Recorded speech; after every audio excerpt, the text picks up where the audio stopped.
व्यक्तिगत कोई समस्या, कोई बात, कोई सलाह,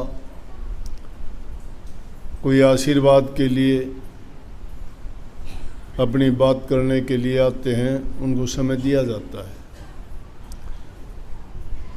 2 दिन ऐसे रखे हैं जिनमें दवाई, बीमारी, इन चीज़ों के लिए, क्योंकि जो मुख्य चीज़ है वो सत्संग है। रोग, बीमारी, दुख, सुख ये संसार में हर जीव के साथ लगे हुए हैं।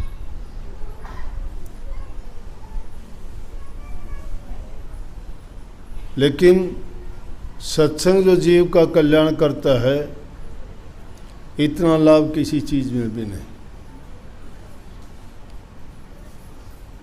अनेकों लाभ में एक आध की बात नहीं। सत्य संगति से इंसान की बुरी आदतें छूटती हैं, अच्छे काम करने की प्रेरणा मिलती है, प्रभु भक्ति करने की उमंग उठती है। कोई गलत आदत हो, कोई विषय विकार हो, जिनकी लत लग जाती है, आदत पड़ जाती है, वो नहीं छूटती। सत्संग में जब जाते हो, वचन सुनते हो, लगातार वो बात सुनने से हमारे आदत छूट जाती हैं, हमारा मन पवित्र होता है, विचार पवित्र होते हैं। और जब मन और विचार पवित्र हो जाएं, तो इंसान का पूरा जीवन ही संवर जाता है। सत्संग में अगर आके बैठते हो, अगर कुछ भी ना हो तो भी आपको इतना लाभ मिलेगा, वो बाद में पता लगता है। समय अपना काम करता है, वो चूकता नहीं है। और उस अच्छी घड़ी वो होती है कि संतों के दर्शन करने से, पवित्र जगह में जाने से बुरी घड़ी वो टल जाती है। हो सकता है कि उस समय में जब हम सत्संग में आए बैठे होते हैं और उस समय में कहीं और होते, कहीं कोई दुर्घटना में फंस जाते, कहीं कोई लड़ाई झगड़ा हो जाता, या कहीं और कुछ आपसी कहा सुनी के कारण किसी दंगे फसाद में फंस जाते, तो हमें पता नहीं लगता है। इसलिए संतों के लिए जब मिलने के लिए, दर्शन के लिए आप जाते हो, तो कही है कि संत मिलन को चालिए तज माया अभिमान, ज्यों ज्यों पग धरणी धरे त्यों त्यों यज्ञ समान। कि मिलने के लिए जब चल दिए ना, ये भावना करके सत्संग में जाना है, दर्शन करने जाना है, माथा टेकने जाना है, आशीर्वाद लेने जाना है, उसी टाइम से आपकी शुभ घड़ी शुरू हो जाती है। और एक एक कदम जो रखते हो वो एक एक यज्ञ के समान है। और सत्संग में अगर जाते हो तो तुम्हें कोटि यज्ञों का फल मिलता है।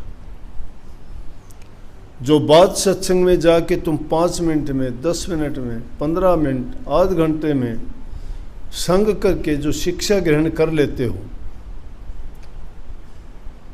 वो तुम्हें महीनों तक ग्रंथ पढ़ने से भी ज्ञान नहीं मिलता। लेकिन सत्संग में जाने से सुनते ही आपको उस बात का ज्ञान हो जाएगा। वाणी में भी बड़ी शक्ति होती है, लेकिन जिनका चाव नहीं होता, जिनके दिल में उमंग नहीं है, जिनको लगन नहीं लगी है सच्ची, उन लोगों के लिए चीज़ मायने नहीं रखती। और जिनको लगन लग जाती है, वो ये नहीं देखते मुझे तकलीफ़ है, वो ये नहीं देखते मेरी उम्र बड़ी है, वो ये नहीं देखते मैं अनपढ़ पढ़ा लिखा नहीं हूँ, वो ये नहीं कह सकते मेरे पास समय नहीं है। समय तो किसी के पास भी नहीं होता, क्योंकि समय कभी रुकता नहीं, चलता रहता है। समय पर काम करना जीव अपना एक कार्यक्रम बना के करता है। समय किसी का इंतज़ार नहीं किया करता। इंसान की ये मंदबुद्धि का कारण है कि किसी मुहूर्त का, किसी दिन का या समय का इंतज़ार करता है। क्योंकि आज कहे मैं काल करूँ, काल कहे फिर काल आज कर के करते है ओसर जासी चाल। आज कहते हो कल करूँगा, कल कहते हो परसों करूँगा, ये आज कल के करने में अवसर हाथ से निकल जाता है और हम कुछ नहीं कर पाते। वाणी का महत्व, शब्द सुनते हो आपको अच्छा लगता है, वाणी एक तरह की नहीं होती। वाणी भयानक होती है, ये जीव को डराती है कि अगर तूने गंदे मंदे कर्म किए, पाप कर्म किए, किसी जीव को दुख दिया, किसी को पीड़ा दी, कोई किसी को सताया, तो तुझे भी दुख भोगने पड़े। वाणी डराती है, डरने के कारण आदमी वो बुरे कर्म से करने से बच जाता है। ये भयानक वाणी है, डरावनी, डराती है वो कि नरकों में जाना पड़ेगा, इस जीव की बहुत बुरी हालत होगी। शास्त्रों में लेख है, ये कहने की बात नहीं है। ये और जीवों को इतनी शक्ति, इतना विवेक और इतना ज्ञान नहीं मिला जो इंसान को मिला है, और इंसान ने वो खोज करके इन चीज़ों को सबको देखा और पाया है। इसीलिए संतों ने, महापुरुषों ने यहाँ के संसार के जीवों को ये चीज़ें बताई और समझाई हैं कि भाई खोटे और मंदे कर्म करने से बचा कर। रोचक वाणी होती है, रुचि बढ़ती है जिससे सुन के, प्यार की उमंग पैदा करती है, दिल में तड़प पैदा करती है, बिरह पैदा करती है वाणी। जब कभी विचलित होते हो, तुम्हें कोई दुख पीड़ा होती है, मन में परेशानियां होती हैं, सबको होती हैं। घर गृहस्थी में, संसार में आए हैं ये जीव, किसी को किसी तरह की, किसी को किसी तरह की कोई ना कोई परेशानी रहती है।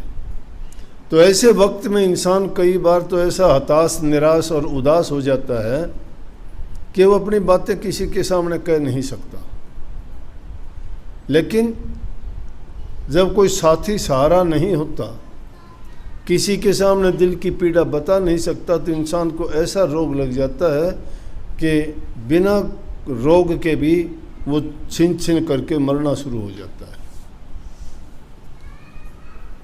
उस समय में अगर उसको गुरु की वाणी याद आ जाए कोई, वो वाणी उसको ढाढ़स बंधवाती है, उसके विचारों को शक्ति देती है।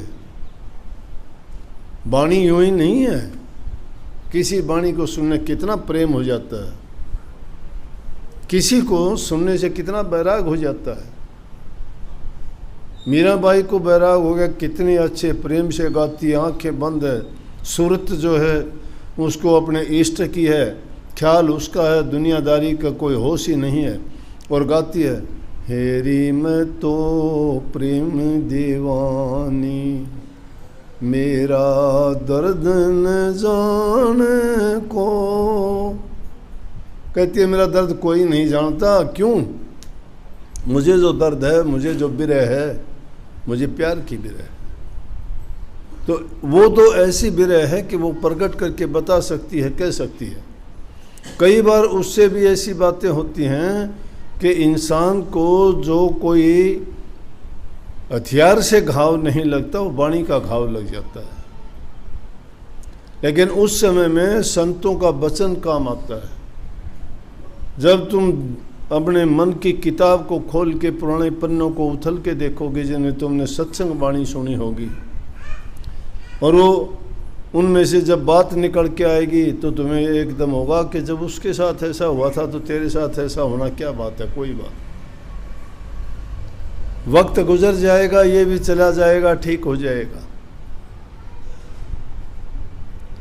वक्त सबके साथ बीतता है।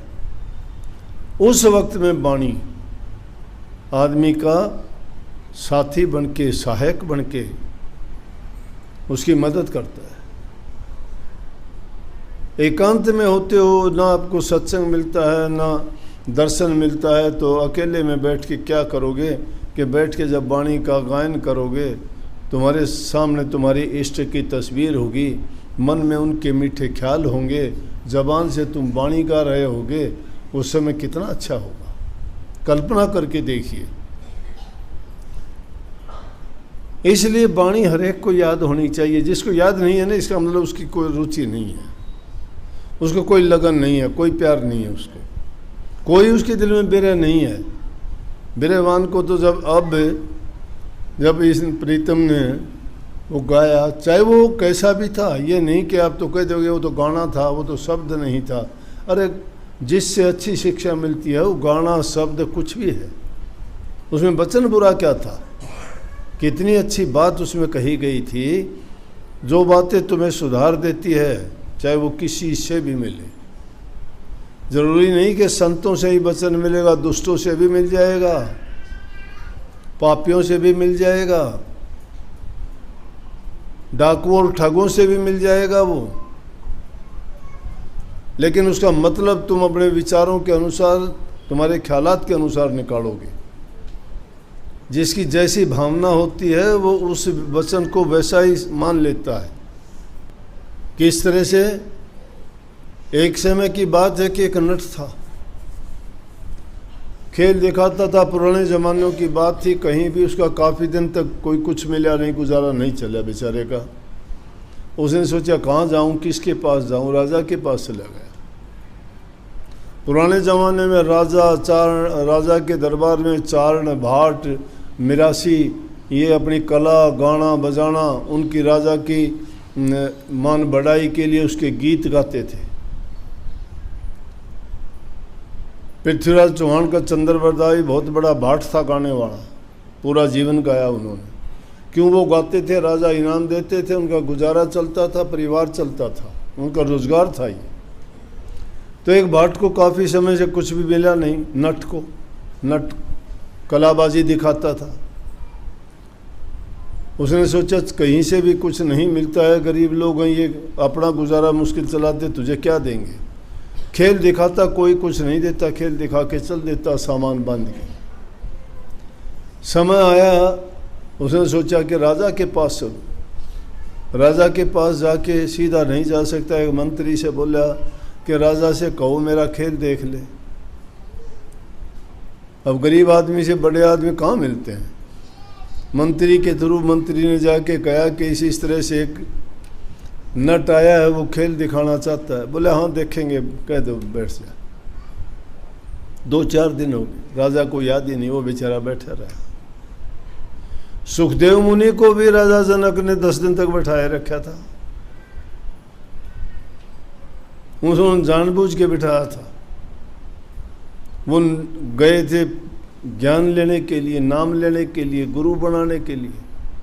उनको भी बैठा के न उनका संयम देखना चाहा कि ये जिज्ञासु है कि नहीं है, नाम का अधिकारी है या नहीं है।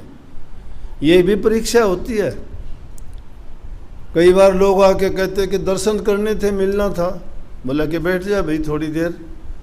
बोला नहीं मेरे को जल्दी है तो जा। तो इसका मतलब दर्शन करने का, जिनको दर्शन करने होते हैं और उनको कह दे कि आपको 2 घंटे इंतज़ार, कोई नहीं 2 घंटे इंतज़ार कर लेंगे, दर्शन तो हो जाएंगे ना, क्योंकि वो उस काम के लिए आया है।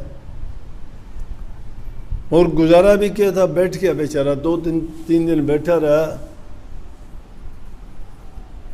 राजा को याद आई, यार है वो भाई बिठाया था, गया कि है।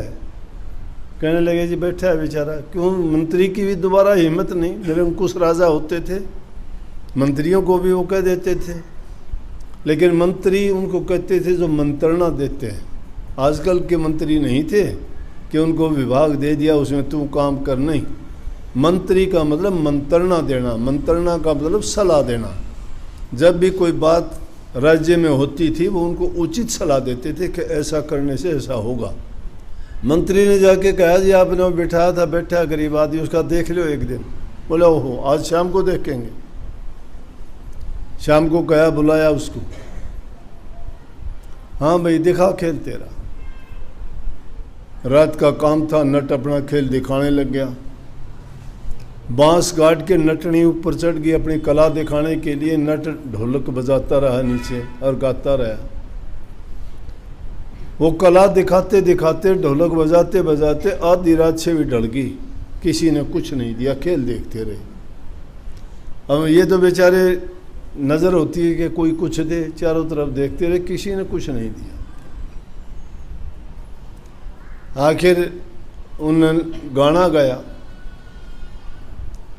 तो उस गाने को सुन के उनको ऐसी बिरह हुई। और वो गाना था, बोला घनी गई थोड़ी रही वाह भी बीती जा। वो कहीं नटन है, क्योंकि कुछ भी नहीं मिला तो थाप जो है आडी टेढ़ी लगने लगी ढोली की कि मैं कमाई तो हो तो सही मारे। ये किसी ने नहीं बोला है, कोई कोई दान पुन कुछ दिया, कोई नहीं, बेचारे की थाप उल्टी टेढ़ी लगने लगी, नटनी ऊपर तकने लगी।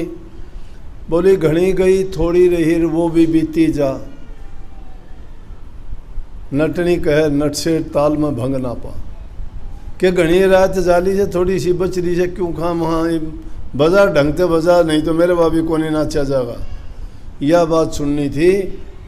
एक महात्मा बैठा था, एक कामड़ी ले रहा था, खड़े आया वो तो किम था कौन महात्मा के था उस बात, वो कमर था, जाके ना कमर पकड़ा दिया उसे, बोला ये ले। देखा कमर तो आया, काम आ जाएगा सर्दी में उड़ने के। थोड़ी देर के बाद में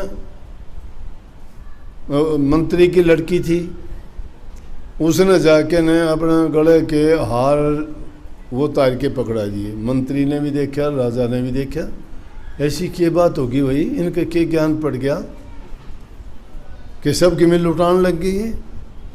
वो हार थोड़ी देर के बाद में देखा उसका खुद का लड़का भी उठा, जो मोतियों के हार उसके गले में थे वो काट के जाके उसको दे दिए।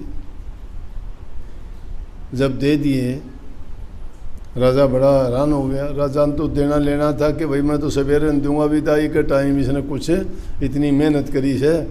उसका खेल ख़त्म हुआ। खेल ख़त्म होने के बाद में बोला भाई महात्मा जी रुकिए, ऐसी कौन सी बात थी कि तेरे पास एक कामड़ी थी, सर्दी का टेम तू जा डमरे, वो कम्बल भी तूने इनको दान कर दिया।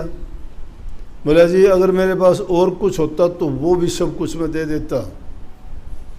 बोला ऐसी क्या बात कि इनने जो बात कही मेरे कलेजे में लगी कि घनी गई थोड़ी रही वो भी बीती जा। बोला मेरी उम्र 50 साल की होगी, जोग लिया था, बाणा लिया था, घर गृहस्थी त्यागी थी, बच्चे त्यागे थे, परमात्मा की भक्ति करने को निकला था, लेकिन अकल बह की किसी और से मेरी बात होगी। आज रात को हमने जाना था, भाग के नहीं यहाँ से दूसरी जगह जाना था, तो ये बात कही तो मेरे समझ में आई कि तन्ने नहीं कहने लगी सर मूर्ख घनी उम्र तो जाली थोड़ी बची है, के भरोसा क्यों खाम ताल में भंग पाल रही, तो प्रभु की भक्ति कर अपना। बोले बोलो इससे फालतू क्या हुआ, मेरा तो जीवन बचा दिया, मैं तो नरकों में जाता, मेरी इतने सालों की करी हुई कमाई मिट्टी में मिल गई होती। राजा बोले भी बात ठीक है। राजकुमारी से बोला बेटी तेरा क्या हाल, बोला मेरा भी यही हाल था। बोला मेरी 35 साल की उम्र होगी, मेरा पिताजी मेरी शादी करने की है नहीं सोचता। मन ने सोची आज रात को मेरी एक दूसरे मंत्री के लड़के से बात हो रही थी, मैं भाग जाती, लेकिन यह बात सुनी तो मेरे समझ में आई अरे मूर्ख काम करने लग रही, माँ बाप की इज्जत जाएगी, तेरी भी बेइज्जती होगी, कहाँ तुम जाओगे, ठोकर खानी पड़ेगी, बदनामी होगी। इतनी उम्र निकल गई, अब तो सुध आएगी माँ बाप को, कभी न कभी कर देंगे साल से महीने में, इतने दिन रुकी है और गम खा ले। बोले इसलिए ये बात सुन के मेरे मन में आई। फिर बोले बेटा तू और बता, तुमने सारी माला काट काट पकड़ा दी, ये ऐसे अच्छे अवसरों पे इतनी कीमती माला तेरे को दी गई थी, क्यों दी आपने। बोले पिताजी आप बूढ़े हो गए, मैं जवान हुए न काफ़ी साल हो गए, मेरी उम्र 45 साल की होगी, मैं इंतज़ार करूं कि मैंने गद्दी पे बिठा होगा, कद मैं राजा बना होगा, तू गद्दी के चिपटा बैठा छोड़ता नहीं, मेरी उम्र ढलने लग रही कि आज आपको मैं मारता और गद्दी पर मैं बैठता।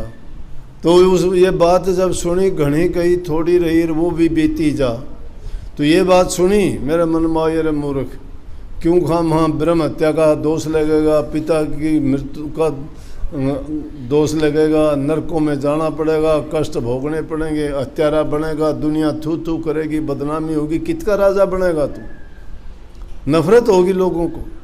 जब इसने ये बात कही घनी गई कि चलो और साल 2 साल कर लेगा, नंबर 13 ऐसे और कोई तो सहे कोई नहीं, तो अकेला है, गद्दी तन्ने मिलनी है। पिताजी से और कुछ होता तो मैं सब कुछ दे देता। ने बोला बेटा बात सही है। बोला जाओ, वजीर ने तो बोला छोरी की शादी कर दे।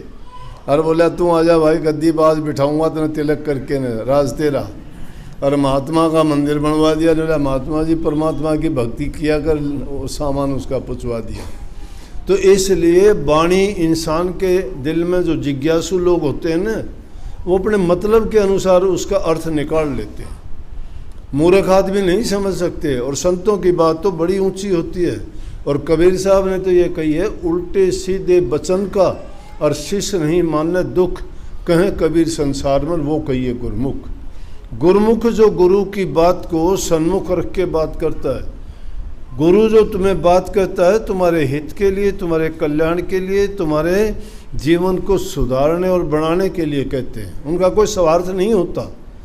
अगर वो कड़ी बात भी कहते हैं तो सोच लेना चाहिए कि मेरे कर्म कटते हैं। अगर प्यार से कहते हैं तो बहुत अच्छी बात है, उसको मान लेना चाहिए। अगर वो तुम्हें किसी शिक्षा और उपदेश के रूप में कहते हैं तो उसको अपने हृदय में रख लेना चाहिए। उनकी बात का बहुत गहरा मतलब होता है। लेकिन मूर्ख आदमी जो यहाँ तक उनकी बुद्धि अपने आप को ज़्यादा ज्ञानी मानते हैं, उनको गुरु का वचन कोई अच्छा नहीं लगता। वो दुनियादारों की बातों पर ज़्यादा विश्वास करते हैं, गुरु की बात पर नहीं करते। गुरु की बात को मिथ्या मानते हैं, अपनी बात को, दुनियादारों की लोगों की बात को सत्य मानते हैं। लेकिन गुरु का वचन हर काल में सत्य होता है। दिखाई देने में कभी कड़वा बुरा लगता होगा, लेकिन उसका अंत बहुत अच्छा होता है, परिणाम उसका हमेशा अच्छा होता है। सबको बहुत बहुत आशीर्वाद। राधा।